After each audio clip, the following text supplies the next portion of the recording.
Yes, I am having a good day. Thank you for asking. Are you having a good day? Comment down below. Appreciate you.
And cheaper compared to incomes. In other words, even if raw home prices were going up, it was more affordable because incomes were rising faster. However, that's when they bottomed, and with volatility, home prices compared to incomes have been going up since then, and they are more expensive than they have ever been on an income adjusted basis.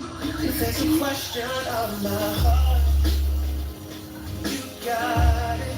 Don't belong to anyone but you. And if there's a question of my love, you got it. Baby, don't worry, I got plans for you. Yeah, baby, I've been making plans. Meaning, yes, incomes have gone up over that time.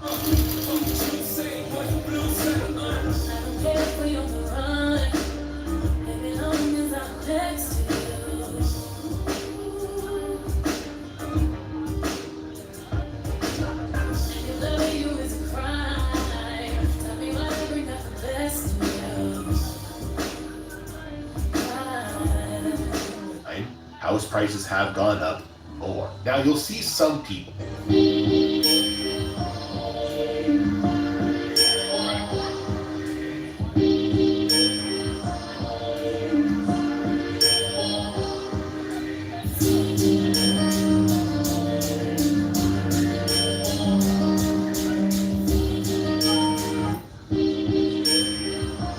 Try and make very unintelligent comparisons, saying that no. Now that I got you here, girl, I ain't gonna play with you. Houses aren't actually more expensive. They were way more expensive in the 1950s if you look at how many hours of work it took to buy a square foot of house. And obviously, that's true. But guess what? It doesn't matter how big the houses are.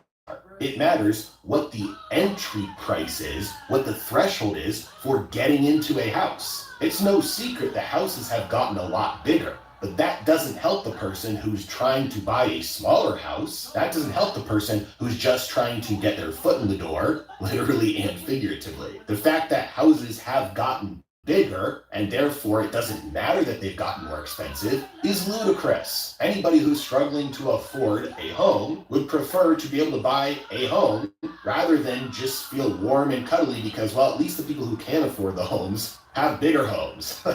That doesn't matter here. Just because there's more square footage available doesn't make it easier or doesn't make it cheaper. The cost of entry to get into a home is to buy the home. So stats like this are just irrelevant. Hey, real quick, if you are an active investor and your portfolio is not growing as fast as you like, then I would like to give you a free gift. This is something I've been working on for a long time.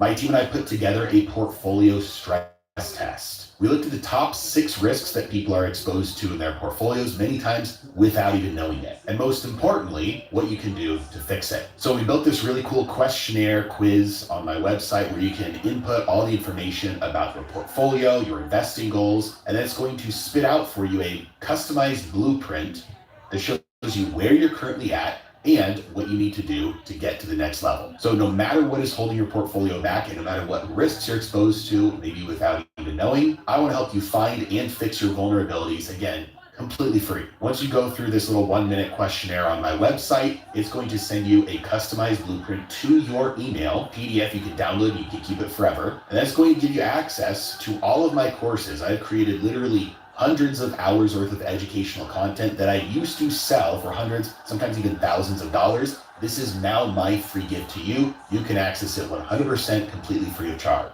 It's going to give you all the education, all the strategies and tactics that you need in order to fix your portfolio. All you need to do is go through the questionnaire, open up the email, save that PDF, and get to work. So if you'd like to take advantage of this, all you have to do is go to my website, heresy.financial/stress test. The link is in the description below as well. It's heresy.financial/stress test. Plug in your portfolio information, and I'll send you your custom blueprint 100% free. Now, I asked the question at the beginning of the video whether this was a cultural issue, whether everybody was just changing their preferences, or whether this was a wealth and economic issue. And I think the data is pretty clear. I'll show you here that this is a wealth issue. This is an income issue. This is an economic issue. This is not a cultural one. I understand that some places around the world, you have much higher percentages of adults choosing to live with their parents. And a lot of people like to say, that's a cultural thing. Those people want to live with family members. And maybe so. But as you're going to see here, there's a very high correlation between wealth in countries and the countries with a high percentage of people living with their parents. Meaning, maybe those cultural preferences are driven by the fact that they can't afford to do anything otherwise. So first, let's take a look at this map of Europe, and we're taking a look at Europe first because we've got a pretty high number of countries here with fairly large dispersion of wealth and percentages of people living at home. And you can see the dispersion here. Up here, we've got the countries with the lowest percentage of adults aged 25 through 29 living with their parents. Down here, we've got kind of the middle ground. And then throughout the bottom here, we've got the highest percentages of people living with parents. Now I've switched over to a chart that shows median wealth per adult. And you can see it is not a perfect correlation, but it's pretty close. We've got the highest amount of wealth in these countries, the next highest amount of wealth per person in these countries, and then we've got the lowest amount of wealth over here. Again, putting these charts side by side, we can see that, again, even though it's not perfect, there's a pretty high correlation. The wealthier countries are per capita, the more likely it is that young adults don't choose to live with their parents, probably because they don't have to. And if you don't like median wealth per adult, you can also look at GDP per capita, and you can see it's pretty much the exact same dispersion. You've got the wealthiest GDP per capita countries up here, down here you got the next, and then you got the poorest spread over here.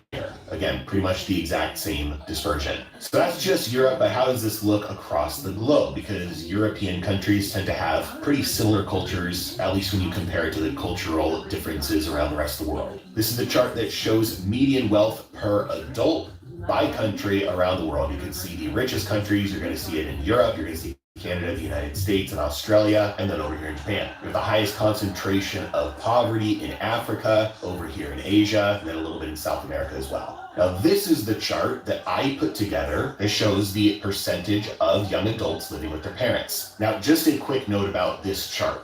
This chart did not exist. I put this together. I had to pull data like census data from many different sources, compile it, and then create this interactive map with that data, which means that some of the places are measuring things differently. For example, when you see the highest number of young adults living with parents coming out of Singapore, it's because the way that they measure that is ages 15 through 30. So they're obviously going to have a really high number of young adults living at home if you're measuring people who everybody else are measuring as kids. And then you're also going to have a lot of countries that have missing data, like a lot of these countries in Africa, we just don't have the data for anyway. So I say all that just so you can take this chart with a grain of salt. But as you can see, the places that have the lowest number of adults living at home are going to be the darkest blue countries. So you've got like the United States, you have the countries in Europe. Got really high percentages of people living at home in places like Russia, some of the countries in Africa, some of the countries in South America,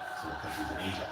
Again, like I said, it's not perfect, but putting these charts side by side, you see a very close correlation between the countries that are the richest per person countries and the countries with the lowest number of young adults living with their parents. So this trend that we are seeing over the last couple of decades of more and more young adults in the United States living with their parents does not seem to be one of cultural preferences changing. It seems to be one of necessities changing because young adults just cannot afford to go out and live on their own anymore. Now, I think it's very clear that there is a big chunk of this that is just a discipline issue. Yes, things have gotten a lot more expensive, but people still have the ability to make choices. Personal responsibility and agency is not gone just because things have gotten more pricey. For example, if you look at the average savings by age, people under the age of 35 have an average transaction account balance, like their main checking account balance, of $20,000, but only a median account balance of $5,400, which means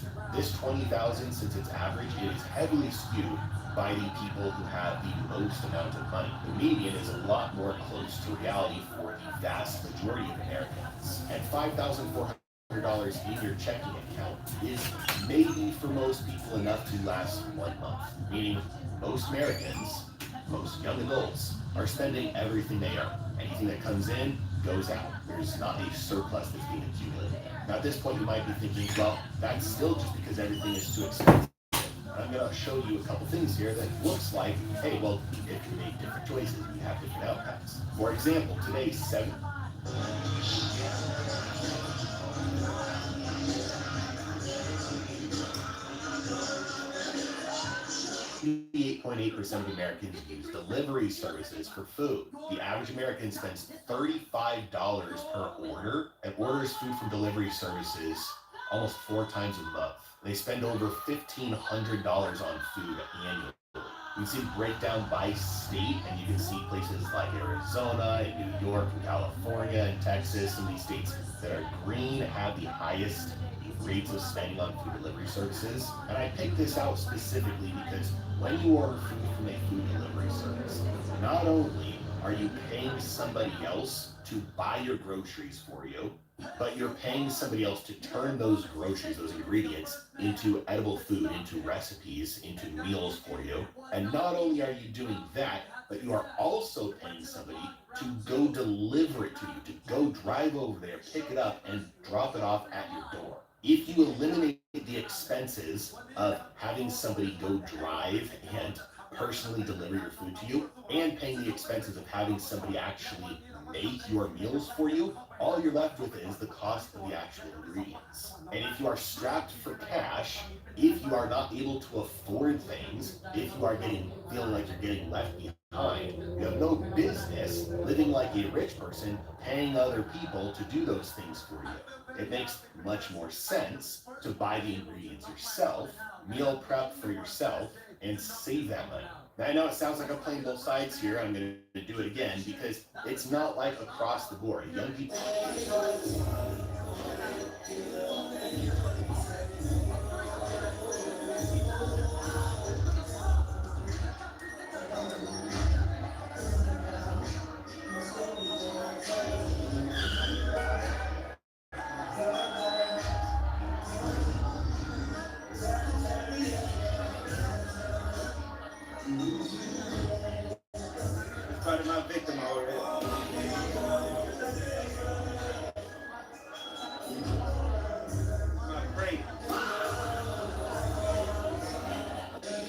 really bad reputation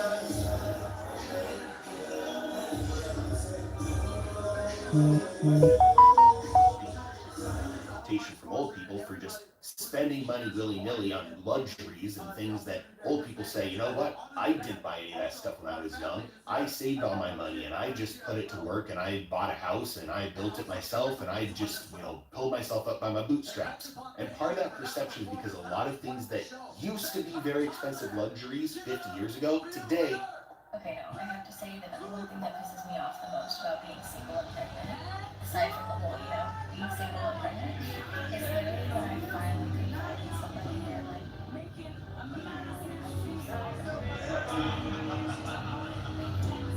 are super inexpensive commodities. For example, you've got old people saying, don't go out there and buy yourself expensive electronics like TVs. But price inflation for TVs has been negative pretty much every year for the last 75 years straight.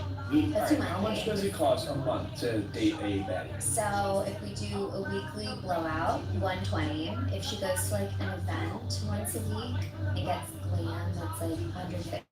So that's like $300. Yep. Nails, toes, that's another like $350, $400. Okay, so we're at $270 plus $300, so we're at like $570. $570, which like isn't crazy. It's not bad. No, we're good right No, now. hot girls like do like peptides, like care about the health. So all of like the beauty outside comes with it. Normally like a lot of like baddies are holistic in some way. So like you have like the peptides, which is anywhere between like $180 to $900 a month. A lot of women are on birth control, so I don't know like whatever that cost is. Then you need like hormone regulation stuff, so whether it's like ashwagandha, melatonin, or whatever it is, like supplements. Fun fact, a lot of hot girls are on a semaglutide, so I think that's like somewhere between like, again, like $250 and like $1,000. Okay. Are you keeping track? Yep. Okay, great. Oh, therapy. Depending where you go, it's like $300 to $500 a session. Once a week. Yeah, like once a week. Okay. For the weeks that she skips, she probably has like an astrologist, which is like In consistent price dollars, the price of TVs has dropped dramatically.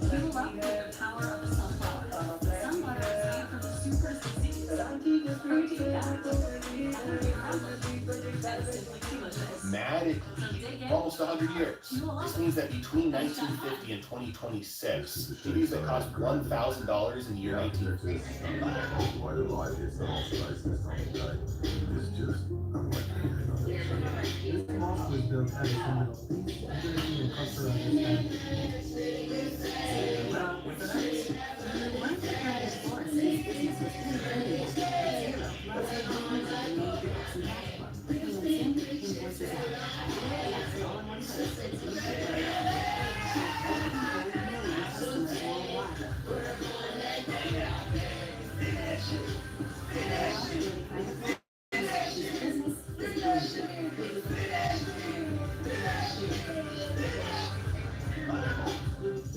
Would cost literally $5.98 in 2026 for an equivalent purchase. The same is true of many things like clothes and furniture. There's a lot of things that young people are spending a lot of money on. In terms of their income, it's actually pretty cheap. And older people just don't get that because when they were young, those things were actually very expensive compared to their income. But the things that are the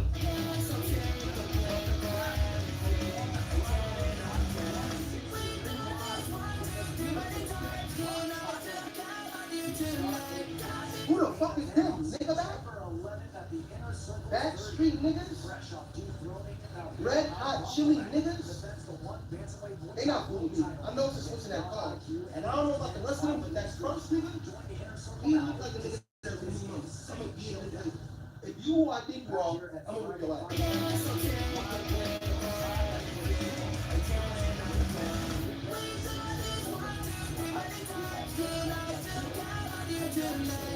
Who the fuck is this, nigga that? Backstreet niggas? Red Hot Chili niggas? They not fooling me. I know it's a switch in that car. Nikki, you're scaring me.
The largest, and they say, I'm only packing in, I would say I want to just sell it right in. Household expensive categories, like rent compared to income, and home sale prices compared to income, have gotten dramatically more expensive. And so the rise of young adults who are living at home with their parents does not seem to be influenced mainly by cultural preferences changing, or strictly due to bad budgeting or bad spending practices. Yep. This is the Galaxy Z Fold 8 and the Record wallpaper for terabyte of storage. So that's the first one and the last game I did, because again, I'm in London right now and I have to go take some photos.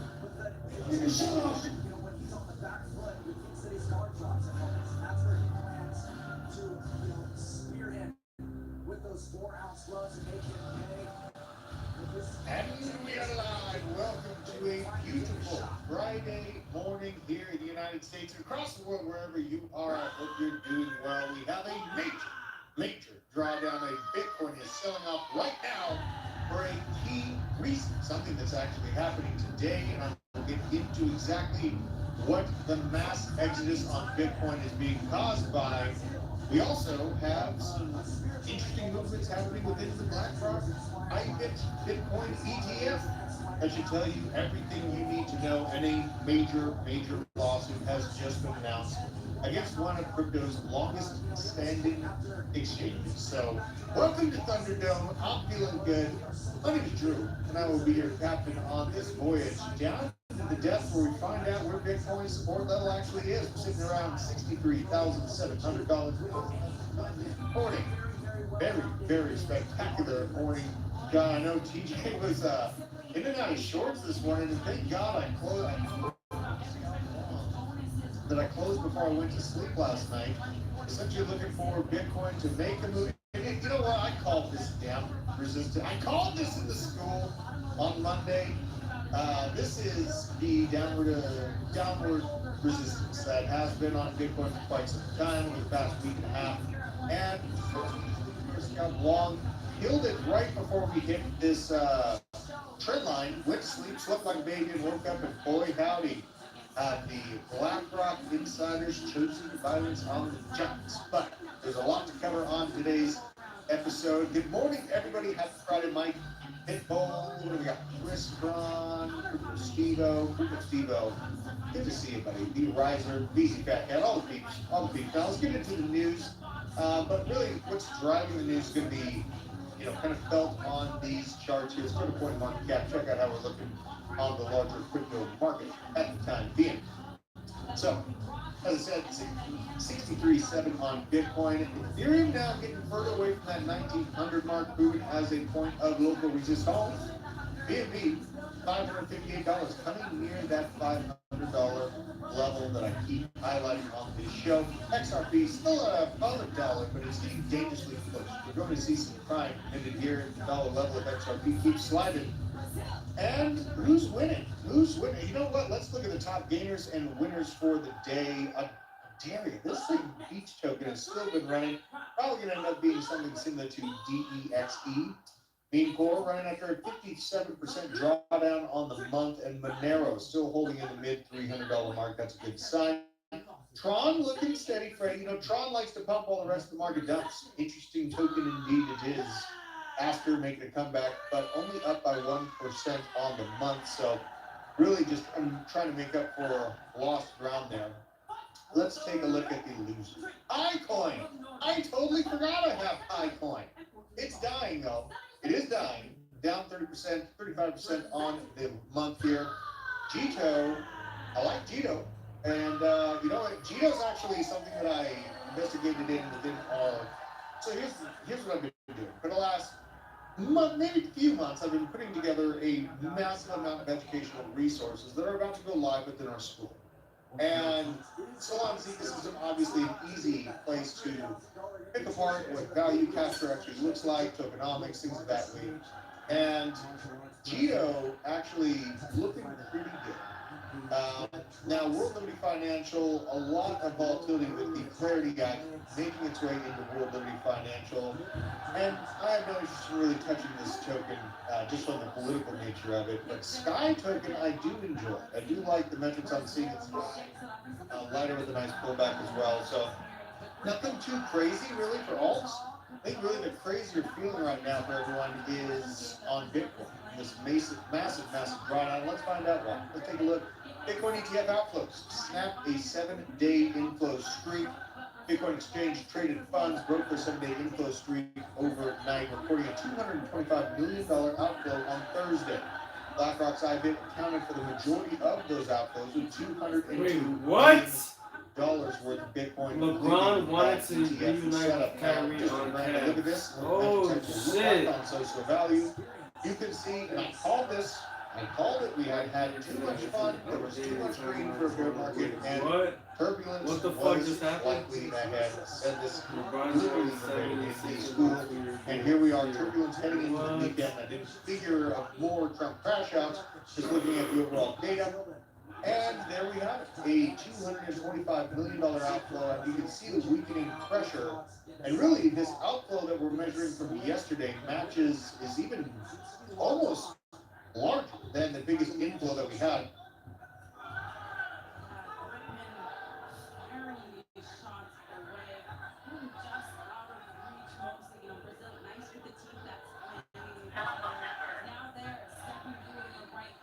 So we are going into a tumultuous weekend geopolitically. I will say that. And when I see, the way that Bitcoin is handling all of the uncertainty in the markets, I am a little proud of my boy.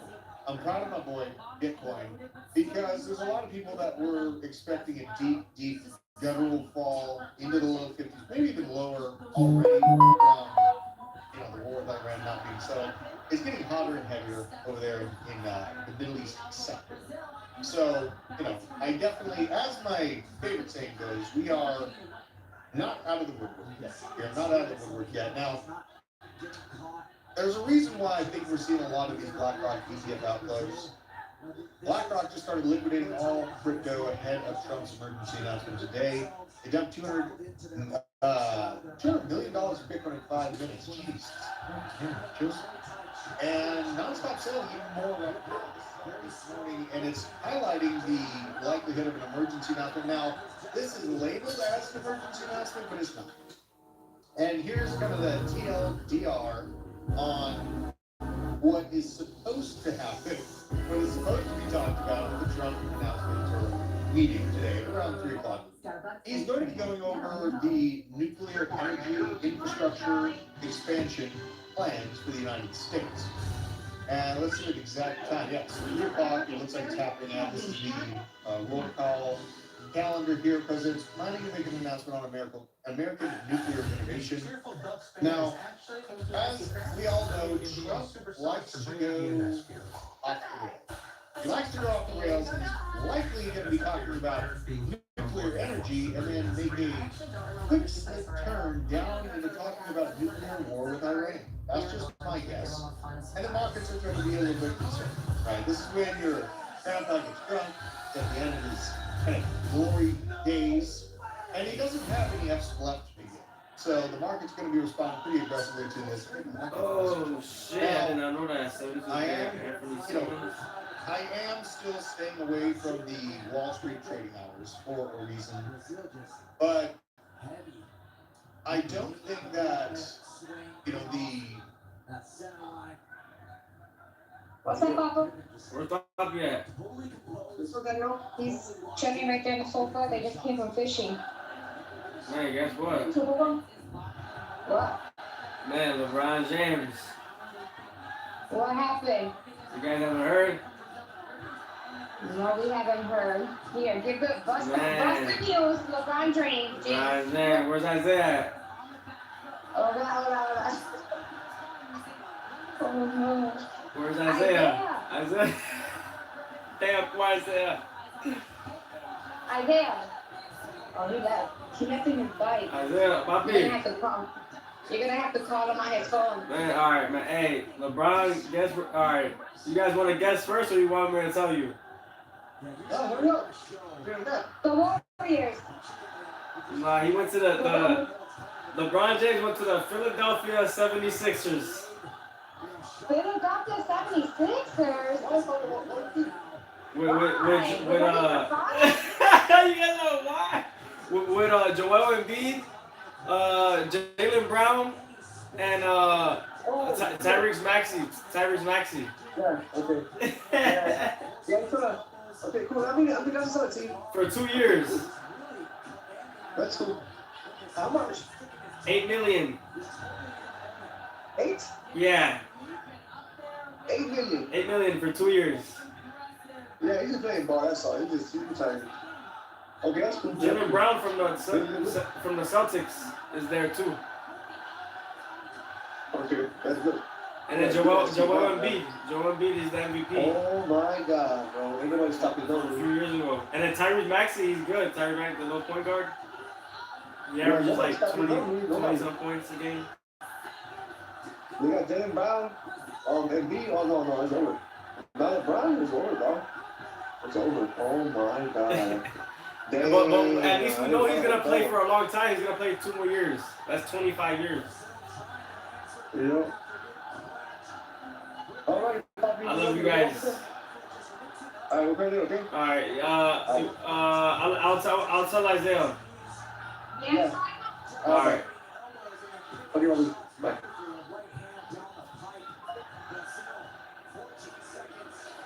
Here's what I actually think is happening.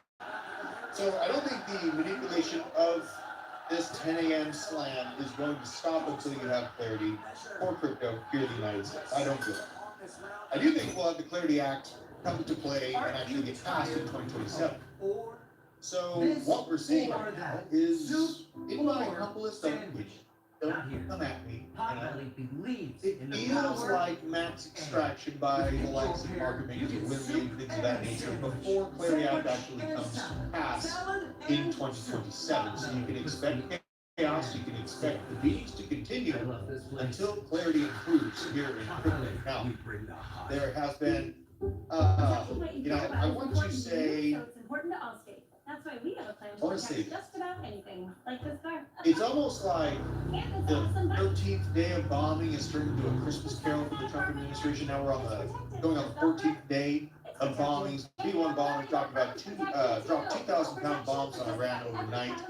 The chaos is picking up across the board, across the sea there. And Central Command infrastructure for the ROTC has suffered with major strikes and claims of several senior leaders being kept, right? So there is, and this is not how you calm things down. We kind of started this meta off by, taking out spiritual leaders on a spiritual holiday. You can't really expect them to kind of calm down in that situation.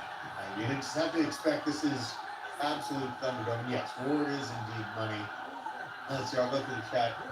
Oh, yeah. You're calling it now, Bitcoin bottom. I've been calling that longer than you. Altcoins have not. I can agree with that. There you go. I agree. Because altcoins have had some fun.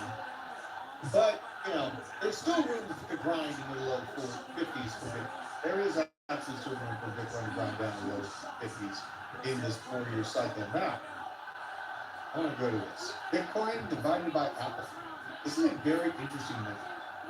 And when we divide Bitcoin's price by the Apple stock price, it's a surprisingly consistent channel appearing here since 2017, Bitcoin to Apple ratio. It's actually a pretty cool chart. Essentially marking the local company. LeBron to the 76ers. LeBron James went to the 76ers.